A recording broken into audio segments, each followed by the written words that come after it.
화면의 여성은 류안통이라는 여자입니다. 1988년 내몽골 출생으로 태어나자마자 그녀는 부모님에게 버려졌다고 하는데요. 그녀가 알고 있는 건 아버지에 대해선 아무것도 모르고 어머니가 그나마 수저우 출신의 무용수였다는 거, 할머니가 수저우에서 유명한 외국인 여성이었다는 거, 여튼 태어나자마자 버려진 그녀는요, 텐이라는 여자에게 입양됐습니다. 입양되고 나서도 삶이 평탄치 못했어요. 9살 때, 그 어릴 때 그녀는 학교를 다니는 게 아닌 홀로 독립생활을 시작했습니다. 너무 불쌍한 삶이죠. 그나마 다행이라고 해야 할지 그녀는 태어났을 때부터 음악에 뛰어난 재능을 가지고 있었어요. 딱히 누군가 가르친 적이 없는데 피아노도 잘 치고 노래도 잘하고 가사도 쓰면서 작곡까지 합니다. 9살 때부터. 그러니까 엄청난 재능인 거죠. 9살 때부터 독립된 사회생활을 시작했어요. 그렇다 보니 이 들어온 세상을 너무 빨리 알아버렸어. 철이 빨리 든 거예요. 애가 애 같지가 않아. 여기까지도 마음이 아픈데 이게 무슨 일이야. 2000년 그녀가 12살이 됐을 때 재생불량 빈혈 진단을 받습니다. 이게 뭐냐. 재생불량 빈혈. 골수 안에서 모든 세포의 모체가 되는 줄기세포를 만들지 못해 혈액세포가 줄어들면서 생기는 질환입니다. 이것뿐이게요.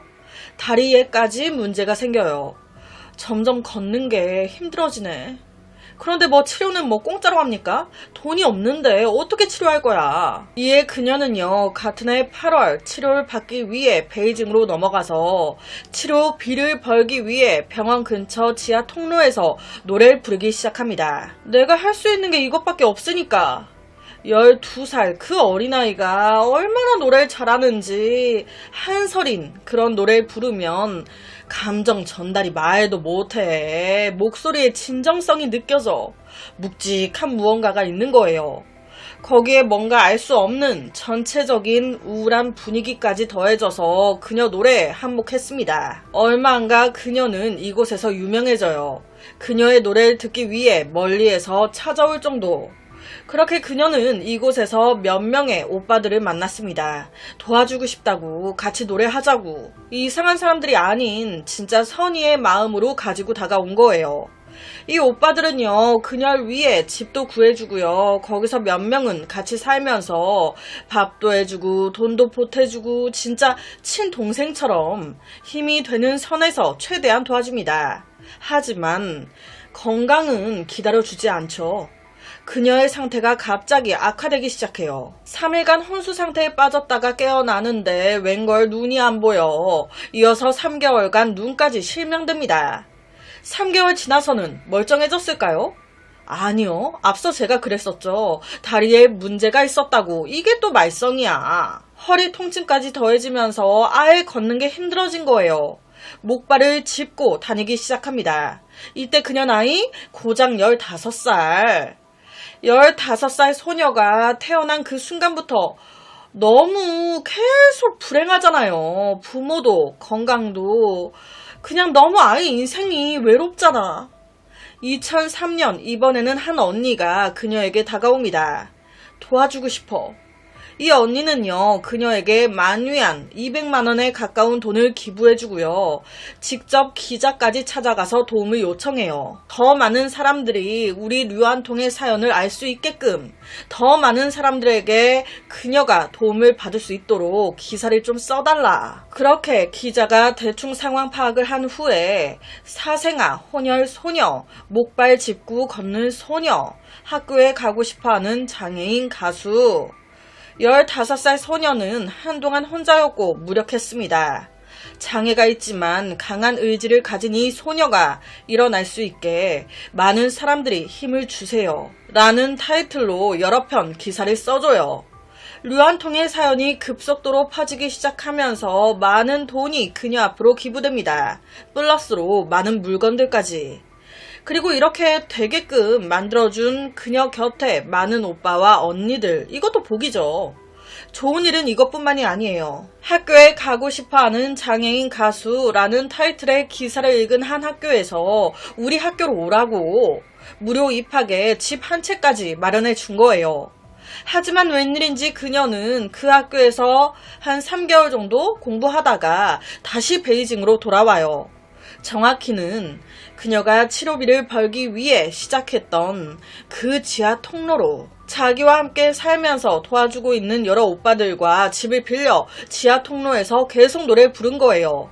그런데 2006년 다시 한번 베이징 신문에 그녀의 기사가 납니다. 지하도의 슈퍼우먼 류안통, 안타깝게도 병세가 악화돼 눈도 더 안 좋아지고 현재 백혈병까지 앓고 있다. 언더그라운드 슈퍼걸 실명 위기, 이런 식으로 보도가 된 거예요. 이때 후야오아라는 베이징 철도국의 직원이 이 기사를 보게 됩니다. 너무 감동을 받은 거예요. 나라면 정말 여러 번 삶을 포기하고 싶었을 것 같은데 나이도 어리구만. 이런 상황에서도 포기하지 않고 살려고 노력하는 그 모습이 날 감동시킨 거예요. 그는 바로 류안통이 노래하는 그곳을 찾아갑니다. 나도 그녀 위해 뭔가를 해주고 싶다. 그렇게 그녀 곁에 오빠들 중에 한 명이 되어 이게 문제의 시작이었습니다. 약 몇 개월 뒤 2007년 5월 31일 돌연 이 후야오와 그리고 류아이라는 여자가 사기죄로 류안통을 고소합니다. 류안통이 12만 6천 위안을 사기쳤다고. 아니, 애초부터 도와주려고 류안통에게 다가왔던 사람들인데 류안통이 돈을 사기쳤다? 그래서 반대로 고소를? 이게 무슨 상황인 걸까요? 바로 경찰 조사에 들어갑니다. 그런데 조사를 시작하자마자 이게 뭐야? 88년생이었던 그녀 2007년도 때 딱 20살이었어요. 성인이 됐죠. 그래서 경찰은 바로 데이터베이스에 류안통을 쳐봤어요. 그런데 존재하지 않는 사람이라고 나오는 거예요. 어라? 민증 안 나왔어? 왜 정보가 안 나와? 여기서 뭔가 이상함을 느낀 겁니다. 결론은 류안통, 본명이 아니었어요. 가명이야. 그녀의 진짜 이름은 류징. 진짜가 아닌 게 이것뿐일까요? 놀랍게도 그녀는요, 1988년생이 아닌 1971년생이었습니다. 1971년 12월생. 다시 말해 그녀가 대중 앞에 나타났을 때 그녀는 12살이 아니었어요. 놀랍게도 이때 32살이었습니다. 아니, 몇 살을 속인 거야? 30대 여자가 12살인 척을 한 거예요. 그러니까 노래를 부르면 그렇게 구슬프고 노래 작사, 작곡 이런 것도 잘하고 나이와 다른 성숙하고 우울한 분위기가 났던 거예요. 즉 제가 맨 앞서 말했던 9살 때 혼자 살고 이거 다 거짓말입니다. 사람들을 속이기 위해 자신이 만든 자기 어릴 적 살아온 거짓말 히스토리. 그럼 몸도 아프다고 난리 쳤었잖아요. 빈혈이다, 백혈병이다, 눈이 안 보인다 하더만 이건 진짜야? 역시 거의 다 거짓말이었습니다. 백혈병이 어딨어요. 건강만 한데. 사실 류안통, 류징은요, 한번 결혼도 한 여자였습니다. 1990년 12월 천씨라는 남자와 결혼했는데 애가 안 생겨. 그래서 산부인과 가봤더니 웬걸? 나 불임이래. 결론은 이 문제로 5년 뒤에 협의 이혼을 하게 된 거예요. 여기서부터가 시작입니다. 이혼 후 그녀는 류안통이라는 가명을 쓰면서 나이를 속이기 시작해요. 그녀가 음악에 남다른 재능이 있는 건 맞았어요. 그녀는요, 악기점에서 기타리스트로 파트타임 일을 했습니다. 실제 재판에서 판사가 물었어요. 본인 주민번호가 어떻게 되는지는 아세요? 그랬더니 모르는데요. 그러면 왜 사람들한테 1988년생이라고 속인 거예요? 1988년생이라고 속인 특별한 이유가 있어요? 없어요. 그녀는요, 악기점에서 일을 해 생활하는 게 빠듯했어요. 그래서 아무 생각 없이 문제의 그 지하 통로에서 노래를 부르기 시작한 거예요. 그냥 돈벌이 수단으로. 그런데 웬걸 사람들이 한 명, 두 명 관심을 가져주기 시작해. 내가 나이를 10대라고 속이니 오히려 더 나를 애처롭게 보고 동정의 시선으로 보면서 어라? 돈이 더 많이 들어오네? 거기다 날 도와주겠다면서 세상에나 오빠들이 막 다가와. 그러니까 32살의 이 여자가 자신을 12살 씩씩한 소녀로 더 포장하기 시작한 겁니다. 이게 내가 살 길이구나. 계속 귀엽게, 불쌍하게 행동해요. 지금 얼굴 보시면 귀엽게 생겼죠? 그런데 이런 이미지로 보이는데 한몫하는 게 지금 머리 스타일인 것 같아요. 만약 똑같은 얼굴에 다른 머리 스타일을 했으면 좀 더 나이가 들어 보였을 것 같기도 합니다. 여튼 그녀는 나중에 학교까지 공짜로 들어가죠. 하지만 3개월 만에 그만둬요. 이것도 어떻게 된 거냐? 첫 달의 공부는 평범했습니다. 그런데 재미없어. 공부하는 것보다 돈 쓰는 게 더 재밌고 공부하는 이유가 뭡니까? 좋은 직장 들어가 돈 벌려고 하는 거 아니야. 그런데 나는 지금 내가 좋아하는 노래 하면서 돈 버는 방법을 찾았거든. 굳이 이걸 꼭 해야 하나? 라는 생각이 들었던 거예요. 그래서 2달째부터 거의 수업에 참석을 안 하기 시작하더니 3개월째에 들어섰을 때 학교 측에 얘기한 겁니다. 저 몸이 너무 좋지 않아서 못 다닐 것 같아요. 7월 위에 베이징으로 돌아가야 할 것 같습니다. 핑계죠? 다시 베이징으로 돌아왔을 때 그녀는 2명의 도와주는 오빠와 1명의 언니, 자기까지 해서 총 4명이 함께 살았습니다. 모두 진짜 좋은 마음으로 도와준 사람들이에요. 이 오빠들 중에 1명 이름이 렌타오. 렌타오는 나중에 류아이라는 여자와 사귀입니다. 이 류아이라는 여자친구가 능력자야. 돈이 많아. 월급이 10,000위안이 넘는데 내 남자친구 렌타오가 한 어린 소녀를 예전부터 도와주면서 같이 살고 있다고 하니 여자친구로서 관심이 가잖아요. 나중에 이 여자친구 류아이도 같이 한 집에 살면서 도와주기 시작한 거예요. 6개월 후 또 그 집에 한 남자가 들어오게 됩니다. 누가? 앞서 말씀드렸던 철도 직원 후야오와. 이 후야오와가 들어오고 나서부터 류한통이 갑자기 얼굴이 막 일그러지더니 사지가 뻣뻣하게 땅에 자주 쓰러지기 시작해요. 그러고 몇 분 지나 깨어나서 하는 말이 자기가 등신이래. 죄송합니다. 자기가 동신이래. 동신. 자기 엄마는 사실 7선녀 중에 7째 선녀래. 하늘에 계신 우리 엄마, 그러니까 7선녀가 자신의 능력으로 내 백혈병을 고쳐줬고 내 심장병을 고쳐줬고 다 고쳐준 거라고. 나는 선녀의 자식이라 특별한 몸이라 이 몸에 악령이 또 쉽게 든다는 거예요. 이걸 엄마가 알기에 어릴 때 자기한테 보호카드를 남겼다는 겁니다. 그게 뭐? 부적. 악령으로부터 보호해주는 부적. 그런데 문제는 이 부적이 핸드폰과 비슷해. 에너지가 다 떨어지면 충전을 해야 되는 거예요. 뭐로? 돈으로. 돈이 다 떨어져 부적 충전을 못 시키면 내 몸이 악령에게 조종당하게 된다는 겁니다. 설사 악령에게 조종당하게 된다 해도 돈으로 부적을 충전하면 또 이길 수 있다고. 이 무슨 개소리야? 그런데 후야오와는 이걸 믿었대요. 이 남자는 돈이 없으면 빌려서라도 충전해 주면서 자신이 계속 그 부적 에너지를 충전하고 있다고. 그게 믿었다고. 자기가 이 소녀를 보호해주고 있다고. 그 후에 류한통은 돌아서서 류아이에게도 말합니다.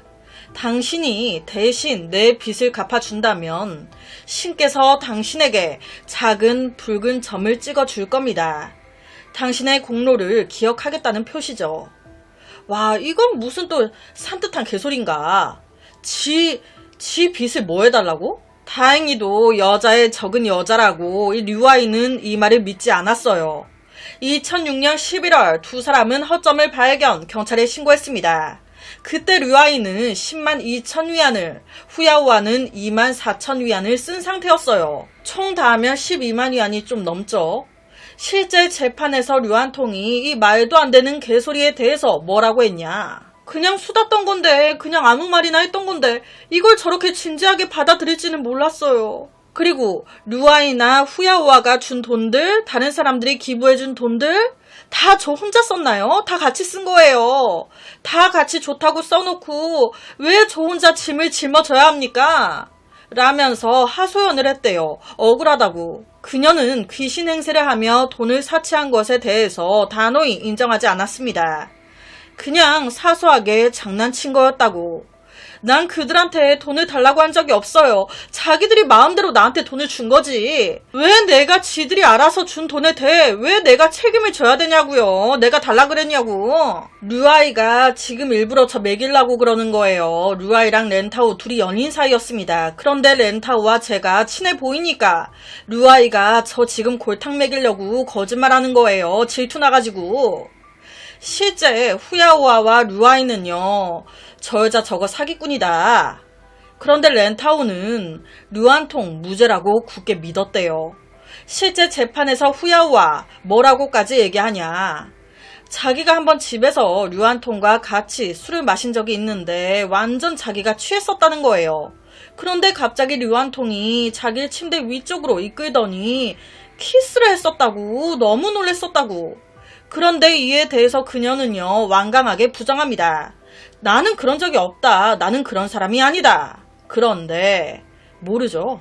결론은 2008년 3월 5번의 신문을 거친 후 37살이었던 류안통 유죄 인정, 징역 10년이 선고되고요. 2016년 모범수로 생활 잘해서 1년 감형, 후에 감옥에서 풀려났다고 해요. 참 30대 이혼녀가 12살 소녀인 척하고 도움의 손길을 뻗은 여러 남자들과 여자들과 함께 살면서 무슨 말도 안 되는 가스라이팅을 하려고 그러다가 걸린 말도 안 되는 사건입니다. 이거 영화 오판 천사의 비밀 중국 버전 아닌가요? 오늘 제가 준비한 사건은 여기까지입니다. 어떻게 들으셨나요? 매일 저녁 10시 25분 모미지 업로드, 구독과 좋아요, 그리고 새로운 영상이 업로드 될 때마다 띠링띠링 알려주는 알람 설정까지 한 번씩 부탁드립니다. 내일 저녁 또 다른 사건으로 찾아뵙겠습니다.